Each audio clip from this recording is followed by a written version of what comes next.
Tentang penilaian terhadap Kiai Haji Imaduddin Usman Al-Bantani itu tergantung dari sudut pandang mana orang itu menilai. Assalamualaikum warahmatullahi wabarakatuh. Selamat datang, selamat berjumpa kembali di channel Islam Nusantara yang masih selalu setia dan standby di ujung selatan Pulau Jawa. Nama Kiai Haji Imaduddin Usman Al-Bantani 2 tahun terakhir ini ramai menjadi perbincangan di media sosial. Sering muncul di beranda YouTube, sering muncul di Facebook, di Instagram, dan media sosial lainnya. Hal itu adalah disebabkan karena beliau ini, Kiai Haji Imaduddin Usman Al-Bantani, itu memiliki tesis ilmiah yang sangat mencengangkan. Tentang apa? Tentang habaib. Selama ini, orang-orang di Nusantara, orang-orang di Indonesia, terutama orang-orang Nahdliyin, itu sebagian besar itu menganggap kalau habaib adalah keturunan Kanjeng Nabi, kalau habaib adalah dzurriyyah Kanjeng Nabi, dan semua itu mungkin berdasar dari apa yang sering mereka ungkapkan selama ini.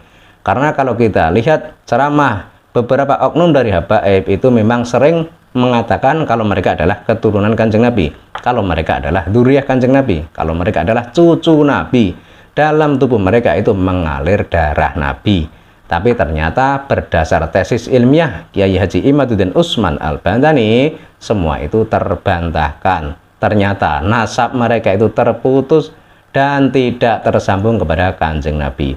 Tentu saja hal ini membuat sebagian besar rakyat di negeri ini merasa tercerahkan, merasa berterima kasih kepada Kiai Haji Imaduddin Usman Al-Bantani karena telah diberi ilmu yang sangat mendalam yang mungkin selama ini belum pernah terbayangkan. Tapi tidak demikian bagi segelintir orang yang selama ini taklid buta dan percaya kalau habaib adalah keturunan Kanjeng Nabi. Segelintir orang ini masih menganggap bahwa habaib adalah dzurriyyah Nabi, sehingga ketika Kiai Haji Imaduddin Usman Al-Bantani mengatakan bahwa nasab habaib itu terputus dan tidak tersambung pada Kanjeng Nabi, maka mereka pun mengatakan Kiai Haji Imaduddin Usman Al-Bantani adalah ulama atau kiai pemecah belah umat, ulama atau kiai pemecah belah bangsa. Seperti itu tuduhan mereka. Sebagai contoh, misalnya kita lihat sejarah masa lalu ya. Jadi di Indonesia itu dahulu ada yang namanya Pangeran Diponegoro. Pangeran Diponegoro itu adalah pejuang kemerdekaan. Beliau ini jelas pejuang yang gigih berani melawan Belanda, dan beliau ini berada di pihak pribumi, membela bangsa, membela negara, membela pribumi dari penindasan yang dilakukan oleh Belanda. Dan tentu saja Pangeran Diponegoro ini adalah pahlawan bangsa ini. Tapi bagaimana menurut penjajah Belanda? Tentu saja Pangeran Diponegoro ini dianggap sebagai pemecah belah bangsa. Pangeran Diponegoro dianggap sebagai pemberontak.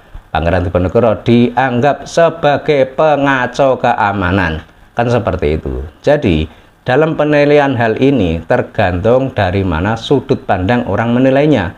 Kalau kita orang pribumi yang selama ini memang terdoktrin bahwa habaib adalah dzurriyyah Nabi, dan setelah melihat apa yang sering mereka lakukan selama ini kok bertentangan dengan ajaran Nabi, tapi mau mengatakan bahwa mereka bukanlah dzurriyyah Nabi, kemudian tidak ada bukti. Tapi setelah adanya tesis ilmiah Kiai Imaduddin Usman Al-Bantani, semua bukti itu menjadi kuat, akhirnya yakin dan sadar bahwa ternyata habaib adalah bukan dzurriyyah Nabi. Tentu saja rakyat yang seperti ini akan berterima kasih kepada Kiai Haji Imaduddin Usman Al-Bantani. Tapi bagi yang masih percaya dan yakin bahwa habaib adalah dzurriyyah Nabi, ya tentu saja mungkin hatinya akan berontak dan tidak bisa menerima kenyataan ini dengan lapang dada. Sebagaimana yang terjadi pada masa lalu tentang Pangeran Diponegoro. Jadi orang-orang pribumi yang selama ini ditindas oleh Belanda itu akan berterima kasih kepada Pangeran Diponegoro.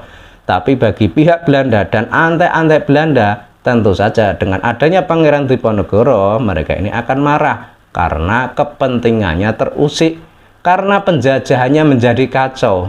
Jadi seperti itu. Makanya kalau ada penggiringan opini yang mengatakan bahwa Kiai Haji Imaduddin Usman Al-Bantani itu adalah pemecah belah bangsa, adalah pemecah belah umat muslim di negeri ini, ya semua itu tergantung dari sudut pandang mana orang itu menilai. Tapi kalau bagi kita orang Nusantara, orang Indonesia yang memang mencintai Kanjeng Nabi, yang memang mencintai keturunan Kanjeng Nabi, yang memang mencintai dzurriyyah Kanjeng Nabi, tentu saja sangat berterima kasih dengan apa yang dilakukan oleh Kyai Haji Imaduddin Utsman Al-Bantani. Karena kita semua itu tentu saja tidak rela jika nama Kanjeng Nabi itu kok dimanfaatkan oleh segelintir orang atau segelintir oknum yang nyata-nyata nasabnya itu tidak tersambung kepada Kanjeng Nabi, tapi mengklaim memiliki nasab tersambung kepada Kanjeng Nabi, kemudian pengklaiman atau pengakuan itu digunakan untuk memonopoli umat, untuk mempolitisasi umat, untuk kepentingan mereka, bukan untuk tujuan agama. Ini kan sangat ironis dan sangat berbahaya. Jadi sekali lagi, tentang penilaian terhadap Kyai Haji Imaduddin Utsman Al-Bantani itu tergantung dari sudut pandang mana orang itu menilai.